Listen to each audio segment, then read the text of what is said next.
ಎಲ್ರಿಗೂ ನಮಸ್ತೆ. Welcome back to my YouTube channel. ಇವತ್ತಿನ ಒಂದು ಸ್ಪೆಷಲ್ ರೆಸಿಪಿ ಏನಂತ ಹೇಳಿದರೆ, ತುಂಬಾ ಟೇಸ್ಟ್ ಇರುವಂತಹ ಮೊಸರನ್ನ ಯಾವ ರೀತಿ ಮಾಡೋದು ಅಂತೇಳಿ ತಿಳಿಸ್ಕೊಡ್ತೀನಿ. ಸೊ ತುಂಬ ವೆರಿ ಸಿಂಪಲ್ ಅಂತಲೇ ಹೇಳ್ಬೋದು. ಸಿಂಪಲ್ ಆದರೂ ಟೇಸ್ಟ್ ಮಾತ್ರ ತುಂಬಾ ಚೆನ್ನಾಗಿರುತ್ತೆ. ಸೊ ನೀವು ಕೂಡ ಮಾಡಿ ನೋಡಿ, ಆವಾಗ ನೀವೇ ಹೇಳ್ತೀರ ನನಗೆ. ಸೊ ಓಕೆ, ತಡ ಯಾಕೆ ಅಲ್ವಾ, ಇವತ್ತಿನ ಒಂದು ರೆಸಿಪೀಸ್ನ ನಾನು ಸ್ಟಾರ್ಟ್ ಮಾಡ್ತೀನಿ, ಬನ್ನಿ. ಈ ಮೊಸರನ್ನಕ್ಕೆ ಯಾವ ಥರದ ಅಕ್ಕಿಯನ್ನು ಬಳಸ್ಬೋದು ಅಂತ ಹೇಳಿದ್ರೆ, ಸೊಸೈಟಿಯಲ್ಲಿ ಕೊಡುವಂತಹ ಅಕ್ಕಿನ ನಾವು ಬಳಸ್ಕೋಬೋದು. ತುಂಬಾ ದಪ್ಪ ಇರುತ್ತೆ, ಹಾಗೆಯೇ ನಾವು ರೈಸ್ ಮಾಡಿದಾಗ ತುಂಬ ಸಾಫ್ಟಾಗಿ ಚೆನ್ನಾಗಿ ಬರುತ್ತೆ ಮೊಸರನ್ನಕ್ಕೆ ಅಂತೇಳಿ. ಸೊ ಅದನ್ನು ನೀವು ಬಳಸ್ಕೋಬೋದು. ಒಗ್ಗರಣೆಗೆ ನಾನು ಸಾಸಿವೆ ಮತ್ತು ಜೀರಿಗೆ ತೊಗೊಂಡಿದ್ದೀನಿ. ಹಾಗೆ ಒಂದು ದೊಡ್ಡದಾಗಿರೋಂಥ ಈರುಳ್ಳಿನ ಚಿಕ್ಕದಾಗಿ ಹೆಚ್ಚಿಟ್ಕೊಂಡಿರೋ ಅಂಥದ್ದು, ಒಂದು 5-6 ಹಸಿಮೆಣ್ಸಿಕಾಯನ್ನು ತೊಗೊಂಡಿದ್ದೀನಿ. ಮೊಸರನ್ನಕ್ಕೆ ಏನಂತ ಹೇಳಿದ್ರೆ ಖಾರ ಸ್ವಲ್ಪ ಜಾಸ್ತಿ ಇದ್ದರೆ ತುಂಬ ಚೆನ್ನಾಗಿರುತ್ತೆ. ಹಾಗೆ ಕೊತ್ತಂಬರಿ ಸೊಪ್ಪು ತೊಗೊಂಡಿದ್ದೀನಿ ಮತ್ತು ಕರಿಬೇವನ್ನು ಕೂಡ ತೊಗೊಂಡಿದ್ದೀನಿ.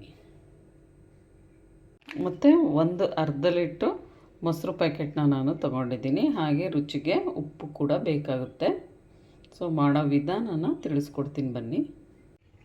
ಇವಾಗ ಒಂದು ಪ್ಯಾನ್ಗೆ ನಾನು ಕುಕ್ಕಿಂಗ್ ಆಯಿಲ್ನ ಹಾಕ್ತಾಯಿದ್ದೀನಿ. ಸೊ ಮನೆಯಲ್ಲಿ ಎಷ್ಟು ಜನ ಇರ್ತಾರೆ ಅಂತೇಳಿ ನೋಡಿಕೊಂಡು ನೀವು ಈರುಳ್ಳಿ ಆಗಿರ್ಬೋದು ಅದನ್ನೆಲ್ಲ ಕಟ್ ಮಾಡಿ ತೊಗೋಬೋದು. ಸೊ ನಮ್ಮನೇಲಿ 4 ಜನ ಇರೋದ್ರಿಂದ ನಾವು ಒಂದು ಅರ್ಧ ಲೀಟ್ರ್ ಪ್ಯಾಕೆಟ್ನ ನಾನು ಮೊಸರನ್ನ ತೊಗೊಂಡಿದ್ದೀನಿ. ಇವಾಗ ಆಯಿಲು ಚೆನ್ನಾಗಿ ಕಾದಿದೆ. ಇದಕ್ಕೆ ನಾನು ಸಾಸಿವೆ ಮತ್ತು ಜೀರಿಗೆನ ಹಾಕ್ತಾಯಿದ್ದೀನಿ.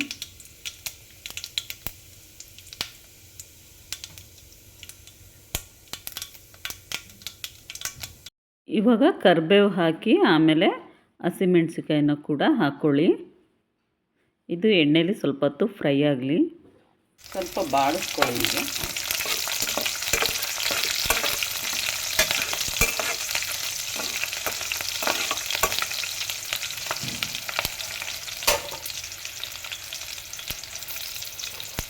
ಈಗ ನಂತರ ಇದಕ್ಕೆ ನಾನು ಈರುಳ್ಳಿನ ಹಾಕ್ತಾಯಿದ್ದೀನಿ.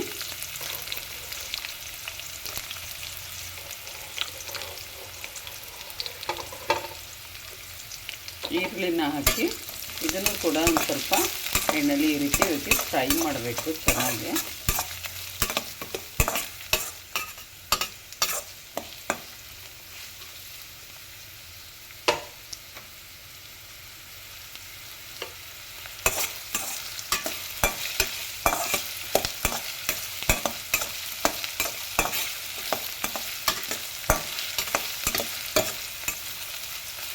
ಸೊ ನೀವು ಬೇಕಿದ್ದರೆ ಕಡಲೆಬೇಳೆನೂ ಹಾಕ್ತಾರೆ ಒಗ್ಗರಣೆಗೆ. ನಾನು ಕಡಲೆಬೇಳೆನ ಹಾಕ್ತಾಯಿಲ್ಲ, ನೀವು ಬೇಕಾದರೆ ಹಾಕ್ಕೊಳ್ಳಿ.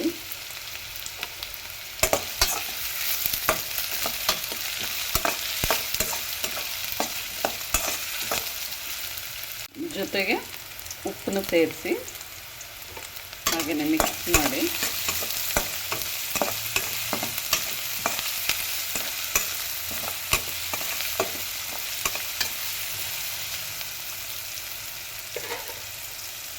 ಸ್ವಲ್ಪ ಇದಕ್ಕೆ ಕೊತ್ತಂಬರಿ ಸೊಪ್ಪು ಹಾಕ್ತಾಯಿದ್ದೀನಿ.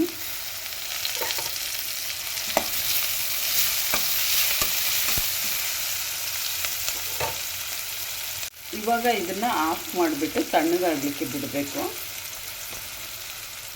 ಇವಾಗ ನೋಡಿ, ಇದು ಕಂಪ್ಲೀಟಾಗಿ ತಣ್ಣಗಾಗಿದೆ. ತಣ್ಣಗಾಗಿರೋಂತಹ ಒಗ್ಗರಣೆಗೆ ನಾನು ಏನು ಮೊಸರನ್ನ ಹಾಕ್ತಾಯಿದ್ದೀನಿ, ಕಟ್ ಮಾಡಿ ಇಟ್ಕೊಂಡಿರೋ ಮೊಸರನ್ನ ಇದಕ್ಕೆ ಸೇರಿಸ್ಕೊಳ್ಳಿ.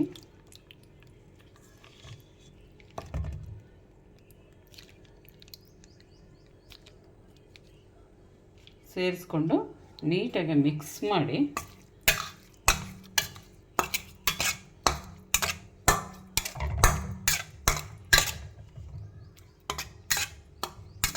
ಒಂದು ಸ್ವಲ್ಪ ಇದಕ್ಕೆ ನಾನು ನೀರನ್ನ ಸೇರಿಸ್ತಾ ಇದ್ದೀನಿ.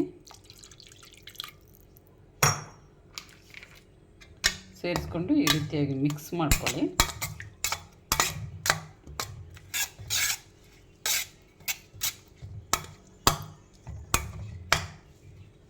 ಸೊ ಇದಾದಮೇಲೆ ನೋಡಿ, ತಣ್ಣಗಕ್ಕೆ ಬಿಟ್ಟಿದ್ನಲ್ವ ರೈಸ್ನ, ಅದನ್ನು ಇದಕ್ಕೆ ಸೇರಿಸ್ಕೊಳ್ಳಿ.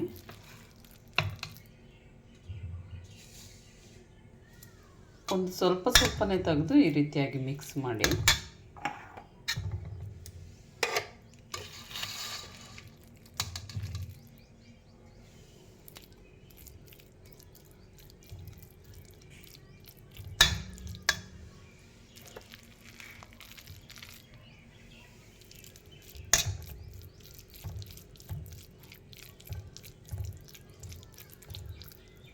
ಇವಾಗ ಕಂಪ್ಲೀಟಾಗಿ ಮೊಸರನ್ನ ರೆಡಿ ಆಯಿತು. ಸೊ ಫೈನಲ್ಲಾಗಿ ನಾನು ಕೊತ್ತಂಬರಿ ಸೊಪ್ಪನ್ನ ಹಾಕ್ತಾಯಿದ್ದೀನಿ.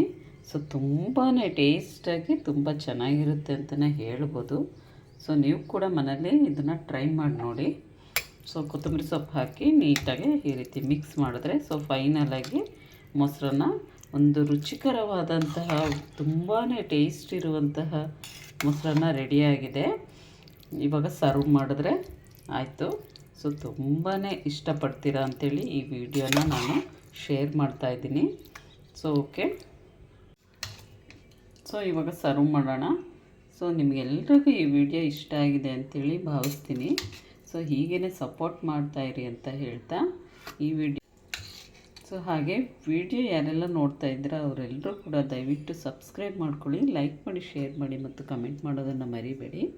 ಸೊ ಹೀಗೆ ಸಪೋರ್ಟ್ ಮಾಡ್ತಾಯಿರಿ ಅಂತ ಹೇಳ್ತಾ ಇವತ್ತಿನ ವಿಡಿಯೋನ ಎಂಡ್ ಮಾಡ್ತಾಯಿದ್ದೀನಿ. ಸೊ ಓಕೆ, ನೆಕ್ಸ್ಟ್ ವ್ಲಾಗಲ್ಲಿ ಮತ್ತೊಂದಷ್ಟು ಒಳ್ಳೆ ರೆಸಿಪಿಯೊಂದಿಗೆ ಮತ್ತೆ ಸಿಗ್ತೀನಿ ಫ್ರೆಂಡ್ಸ್.